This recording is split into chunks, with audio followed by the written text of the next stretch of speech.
empowerment. I don't want Black people to get absorbed in this mindset that my life is only as important as me giving it to a particular movement to be, for somebody else to tell me what I need to do next. That's not what this is about. That's not what that freedom is about.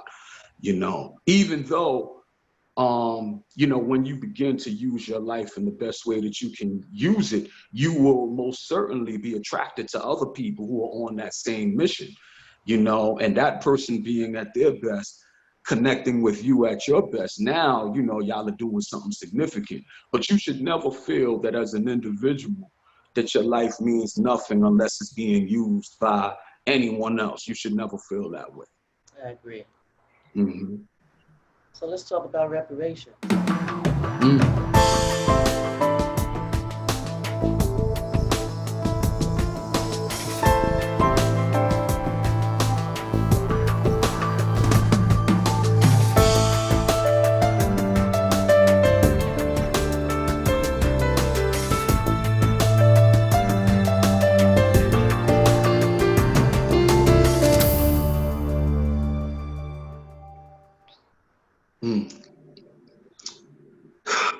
Reparations. We deserve reparations, of course. And reparations is dealing with repairing.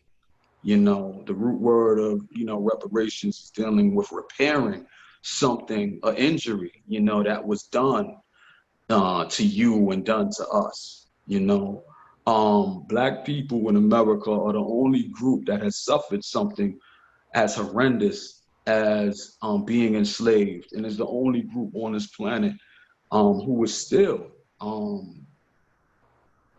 being told that, reparations is out of the picture. Reparations is something that, though you may deserve it, is something that is going to cost too much, or you hear things of that nature. You hear the present group of white people say that, well, I never enslaved anyone, though my ancestors may have done this, that, and the third, it wasn't me. It wasn't you. It may have been your ancestors, but your ancestors created a system of empowerment, that you take for granted, that has put you in a position to enjoy the ill-gotten gains of enslaving a group of people for 400 plus years for free. And working them for free, which has made America such a powerful nation, and you might not have had anything directly to do with that, but the lofty position that you're able to enjoy at this point is built upon what your ancestors gave.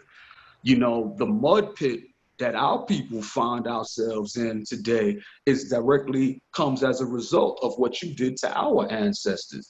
The enslavement that your ancestors put our ancestors under, it stole from them, a personhood, a divine birthright, to be children of God, to be all that we can be, and though you might not have done that, you participate either directly or indirectly to get in the way of people who want to stand up in our community at this point to help us to heal ourselves, to help us to learn how to organize ourselves so that we can have a greater say-so in our social life, our political life, and our economic life. These are some of the things that I would say to the opponents of, reparations. Now, what I would say to Black people, I would say that our ability to put pressure on the government to, get the government to agree that we need to be reparated for what has been historically done for us, to us. We have to focus on, at this point, unlearning, relearning, how to love ourselves again. Like you said, sis, we were taught to hate ourselves. You know, we need to read documents like the Willie Lynch letter. We need to read books by Dr. Joy DeGruy with her powerful book, Post-Traumatic Slave Syndrome. We need to really learn, you know, what was done to us and why we are such enemies to one another a lot of times, you know. And, you know, right now you got a hot and cold war going on between black men and black women. Black men, you know, looking at black women as if she's the enemy, and black women looking at black men as if he's the enemy. The real fact is that there was a force that tore black men and black women apart. The black man during slavery times was reduced to the level of being a sexual stud. He wasn't allowed to be a husband. He wasn't allowed to be a father. He was reduced to a status of just impregnating as many people, many women as he could, as they can have him do, so that they can have as many children born into slavery as they could. And we have never been repaired. So the reparations isn't just about money, you know. Reparations is about returning the soul of a people. You know, I'm reminded of the truth. Do you believe that reparations received in total, in full, in a just, fair amount will really repair and restore the damage that's been done to us? That's what I'm trying to, you know, speak to. I don't believe that a monetary payout alone is going to help us to be able to heal ourselves. It has to be something, there has to be a truth and reconciliation process, you know. With who? That is, with who? it has to be each side has to be, a truth and reconciliation process has to be rendered to call each side to a level of humanity that each side has been taken out of. The white person who And let me make sure I understand you. Yeah. And this is for the purpose of what? This reconciliation process. This is, Yeah. Are you saying that that's what's needed in order for us to receive reparations, or what is the purpose of that? Okay. Well, the truth and reconciliation process would help Black people to go through the same process that I explained that reading the autobiography of Malcolm helped to introduce me to. You know, it helped introduce All right, me. I got you. So let me ask you this. Go ahead. Do you think that our people are ready for reparations? I don't think that our people in their present state, without being repaired psychologically, emotionally, mentally, and spiritually, are not ready to receive reparations in a monetary payout, because us not knowing who we are, us not believing in ourselves, us not loving ourselves and loving each other, that has us seeking status and how much sneakers we can buy, or how many cars we can own, or how many pieces of jewelry we can own. We're so materialistic. And the reason why we're so materialistic is because we don't believe that we are worthy. We don't believe that we are a people, that stack up with other races and ethnicities that have a cultural integrity that we don't have. So we have to find a way to repair Black people spiritually, culturally, mentally, emotionally, you know, so that we can begin to be a right thinking people again as individuals who have the responsibility of being fathers, husbands, brothers, you know, sons. Without that process, if you gave Black people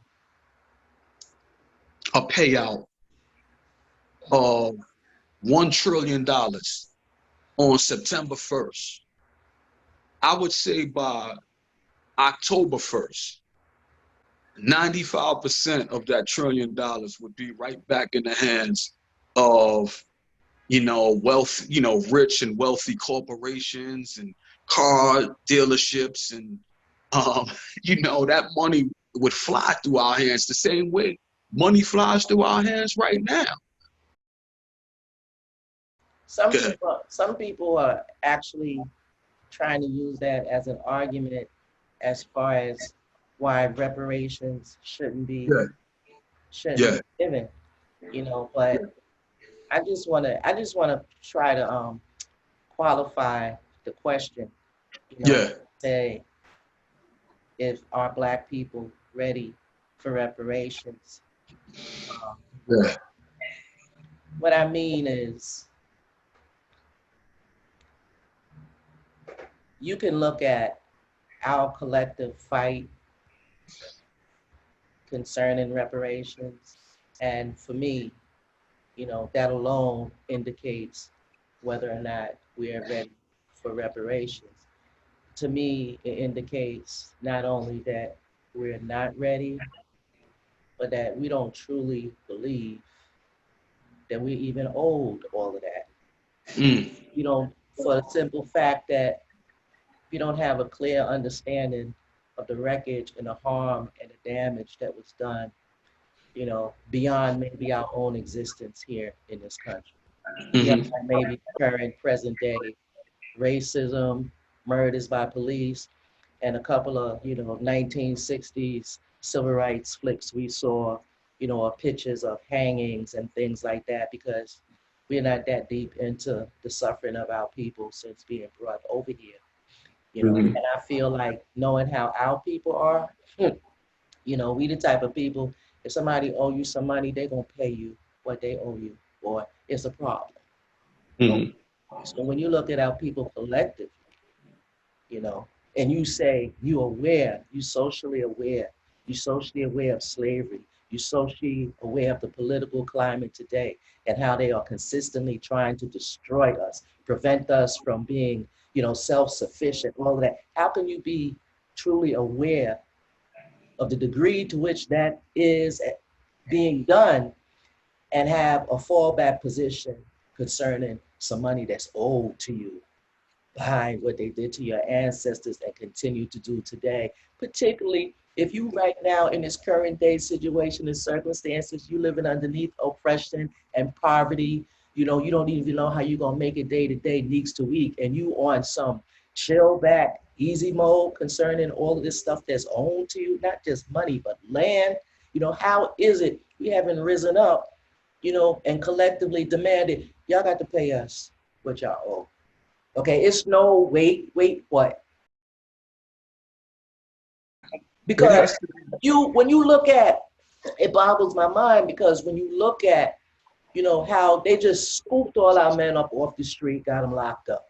You know, the other ones they kill it. You know, there ain't nobody guilty, nobody go to jail. You know, you homeless, you houseless, or you on your way to being homeless or houseless. You know, you got a job, a piece of a job that you hanging on for dear life that don't even do all that you needed to do for you and your family. Meanwhile, this government owe you and your people trillions, and you in a chill bad mode and prefer to just keep going out there slaving day to day. That tell me you don't get it. You are not in your right mind concerning what is owed. And then, you know, if you conscious and you are aware of all the other nations and nationalities that they pay reparations to, okay, we ain't even got to go there. We can go to present day right now. What this government did during COVID, just cashing checks, trillions and trillions of dollars, you know, not to poor people, but to the wealthy friends of this current That's right. administration. You seen that, and you still in chill mode concerning this money that this government owe you. It ain't a maybe they owe you. It ain't a possibly they owe you. They said out their mouth, yeah, we owe you that money, and no, we not paying you. I say, sis, and I agree. I as a conscious, awakened, Black man who has been practicing a level of consciousness and awareness for almost 30 years now, I'm able to agree with you from that standpoint. But I also recognize that what this system has continuously done is to eliminate the leadership from us before that leadership can really get to the job of helping to repair the damage and to construct programs and initiatives of our own that would begin to usher more of us into the healing process. So they do everything that they can, strike the shepherd and the sheep will scatter. Kill Martin Luther King, and we don't got to worry about the Southern Christian Leadership Conference and his movement anymore. Kill Malcolm X, we don't got to worry about his organization of Afro-American Unity. Kill Huey P. Newton or lock him up or ultimately drive him insane, and the Black Panther Party folds, in the 1980s. They do everything that they can to make sure that the movement doesn't become institutionalized, so that we can begin to have the institutions in our neighborhoods that are independent, that are geared towards helping us to live life as we should be able to live it. We haven't enjoyed that type of institutionalization of the consciousness that you're speaking of. And this is why I want to say this right quick. What started the modern civil rights movement in the 1950s, what sparked it off, it was two things. It was Rosa Parks, and it was also, I would say even more so, the killing, the lynching of Emmett Till. And that's what really sparked the civil rights movement of that era, which became a movement towards integration. It became a movement towards getting the Voting Rights Act and getting the Civil Rights Act, and being able to create access, for Black people to be able to move into the American mainstream, which some people say was the worst thing that could have happened in Black America, because before we was allowed to access the mainstream, we had our own schools, we had our own neighborhoods. A lot of times we had a greater love and self-reliance existed amongst us. And it was only when the doors of integration were opened wide for us to go to school with white people, to be able to go into white neighborhoods and had access to, to move up in the white corporations, that we lost that self-agency. Today, what sparked the,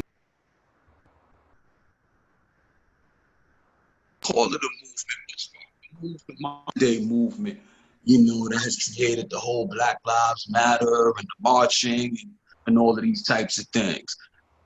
Police brutality, it's not. So now we have people beginning to wake up that something is very wrong. That something is very wrong in the Black community. Now the job is to not allow ourselves to be put back to sleep again. Because this is what happens. We have an awakening, and then we have a putting back to sleep. We had the civil rights movement with Dr. King, which morphed into the Black Power movement. And then after that, Dr. King was killed, Malcolm was killed, and you had the white backlash of the Nixon administration all throughout the 70s. You had a backlash and a moving away to where someone like myself could be born in 1969 on the cusp of the civil rights movement and come up in the 70s and 80s and not even know anything about what had happened right before I was born. And came up, you know, thinking that I'm a nigga, something's wrong with us, and didn't even know anything about Black power, Black is beautiful, Black pride. So the point I'm trying to make is we have to take ownership of institutionalizing our efforts to take community control of the places that we live. We need to learn how to organize ourselves socially, to learn how to love ourselves again in the neighborhoods in which we live. So that if we're talking about politics, it needs to be a movement to take ownership of local politics. I hear a lot of these things all the time. Yeah. And I don't understand. And I've asked some questions of some individuals, especially when it comes to community policing, because, as you know, police brutality and murder is an issue that I've been dealing with forever. Yes. Seeking police accountability across the nation, right? Yeah. So I hear people talk about the need for community policing all the time. But I discovered that you have those conversations, you really need to probe people and ask people, what their idea of community policing consists of. And you find out there's very different answers and responses given.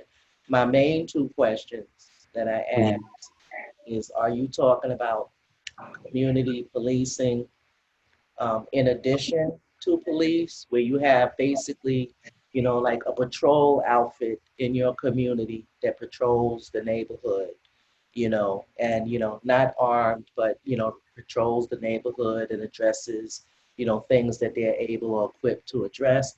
Or are you talking about community policing in replacement of police? Community policing to the degree where police are no longer needed in your community because you are fully able and equipped to address whatever issues would arise that would normally call for policing.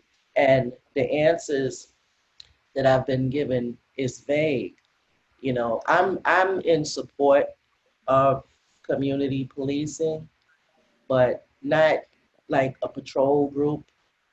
We need something more stronger than a mere outfit of patrol. Okay, because police are being flooded in our community. They're beating people. They're murdering people. If you're going to have community policing, I believe it should be something so that you don't have to deal with this systems type of community policing, which would then mean that your own community policing would have to be, armed, fully armed and trained, to deal, the same exact way that the police would deal with situations, minus the murders and the brutalities. So then the question becomes, under whose authority would you be operating? Would you be operating under the very same system, or would you be operating under some other tenets and policies? Okay, and what is the mechanism that you go about in order to firmly establish that within your state, that your police is barred from these here territories? We got this. We have our own policing, our own system, our own, and how do you establish that? Because to me, in my mind, if it don't consist or exist on that level, I don't understand what we doing except playing toy cops in our own community. Because the nature of police is they gangsters. Okay, when they roll up in the community, they shut it all down.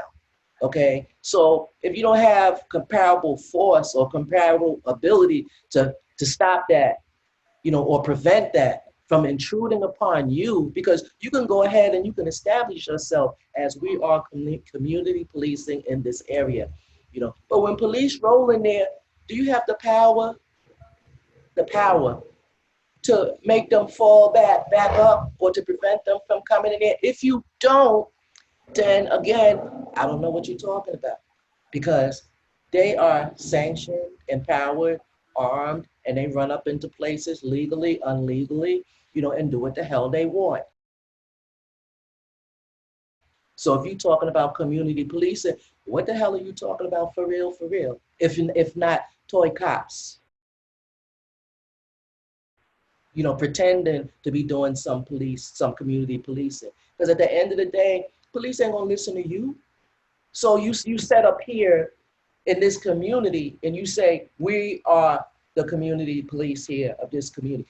Police roll in there, bypass you, overlook you, disregard you, and continue doing and handle it the way they've always been. Your recourse is what? Because if you have none and you have no ability, then what are we doing? I'm not for no BS. Either you're going to do the thing and do the thing for real, or stop playing. Stop playing. And stop playing with people, making them feel like that is a real remedy, to counter what's really being done by these thugs in uniforms wearing badges. Okay? The problem is just that deep, and we cannot afford to play with it. And acting like these band-aid approaches is going to make a difference or a dent in the situation. It goes even way deeper than that. I think sometimes when you talk about community policing, we first have to talk about how do we become a community again.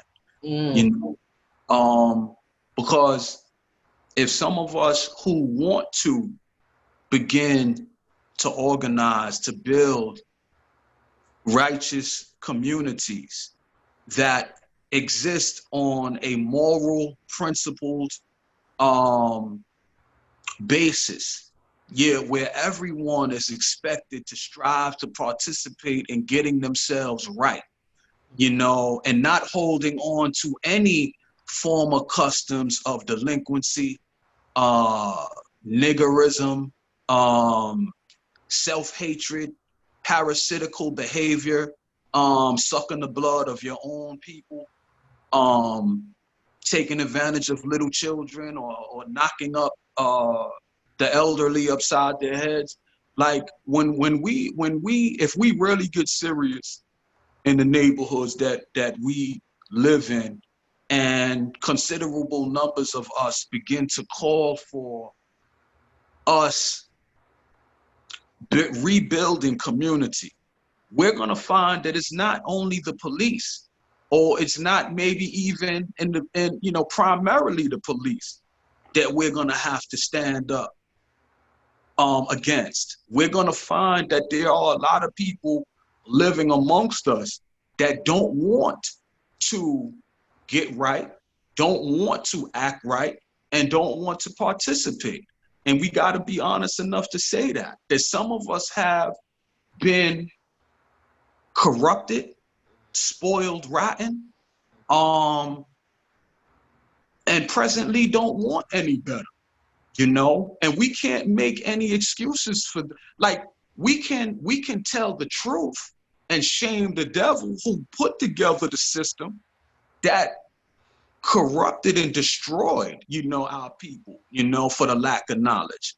But as far as who is going to actually participate in the light of that truth being expressed, we're going to find that not everybody is willing to participate, So when you say community policing, that is, it's that it is saying that we already have a community, So we got to go through that process. We got to put ourselves through that process, and we got to call out anti-community behavior.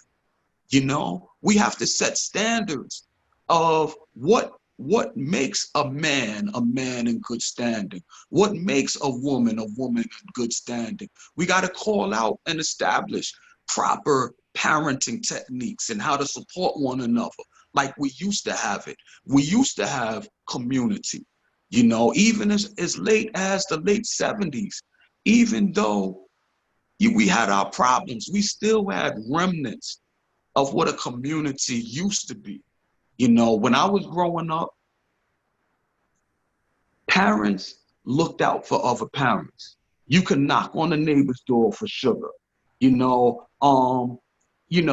you can leave the community and be assured that other parents would be looking out for your children, you Exactly. know, and they would even go so far as checking your child. And Exactly. your child would be afraid to get smart or get snippy, you know, with another parent because that parent had been empowered by your parent to look out for their interests. And we were talking about this earlier. The crack era that hit in the I would say around 84, 85 from my memory. You know, I grew up in the 70s and the 80s, and I remember, you know, we used to play kick the can, we used to play touch football, we used to play manhunt, we used to do all of these communal activities. The children of parents who used to sit in front of the building and used to, you know, congregate and you know, chill with each other and kick it with one another. They exhibited a sort of community bonding, and it made it easier for us as their children to Right. bond. In around 84, 85, I would say around 85, it was like a nuclear bomb had been set off in the city project developments. And all of a sudden, it wasn't safe to sit in front of the building anymore. It wasn't safe for you to be talking about you're going to be playing kick the can and, you know, these communal games that we had grew up playing. We became enemies of one another. You know, you had people trying to hustle their way to glory and fame. You had mothers who turned into addicts, fathers who turned into addicts, fathers who turned into hustlers. Um, and it wasn't safe a lot of times to walk the streets, you know, and you took your life literally into your own hands if you came out your building at the wrong time. And where did these drugs come from? Where did these guns come from? They destroyed the last remnants of a community that we had left. And we have never been reparated even from that, Right. you know, much less slavery itself. You know, the children um, who became orphans and had to, some of them were lucky enough to have their grandparents take them in. But the grandparents, 9 times out of 10, were too old, you know, to raise and hold these children accountable. So you had great numbers of children who wound up in the foster care system, you know, and a lot of we talk about our young people today. I still say that these are the babies and the babies of the babies of the crack experience, you know? And what do we do a lot of times? This is why I'm going through great pains not to use the word crackhead, you know, because this is how we begin to victimize the victim, you know, instead of putting the blame where it belongs, you know, from those who are either allowed or purposefully pumped crack into the inner city ghettos, and who either allowed or purposefully pumped the weapons of warfare that were pumped into our neighborhoods. We don't have no access to no coca fields, and we don't have no access to no gun manufacturing plants. So these were things that were put into our neighborhoods. We had hip hop, like I was talking about earlier, that had became decidedly pro-Black and allowed my generation to begin the process of healing.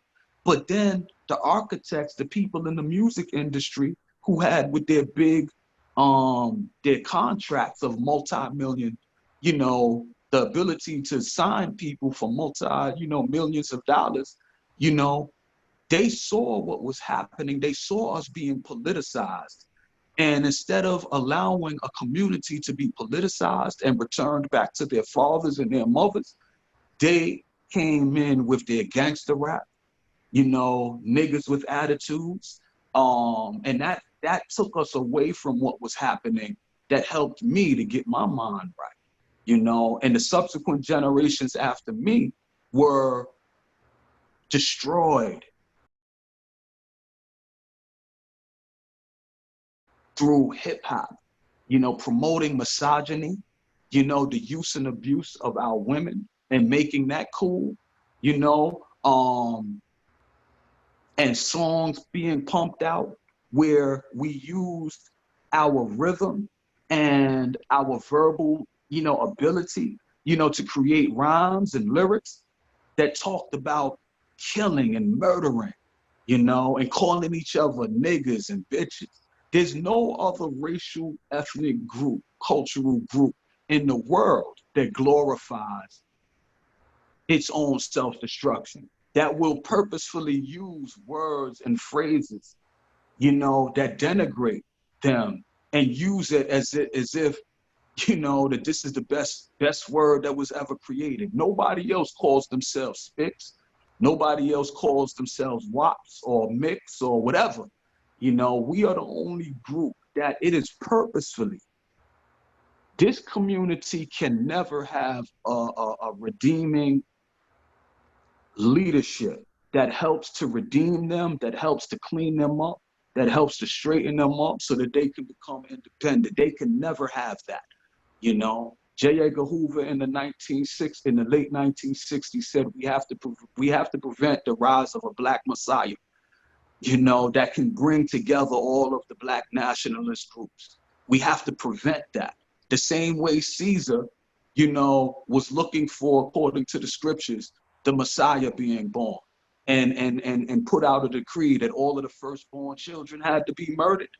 It's the same type of mindset. It's the same type of mindset.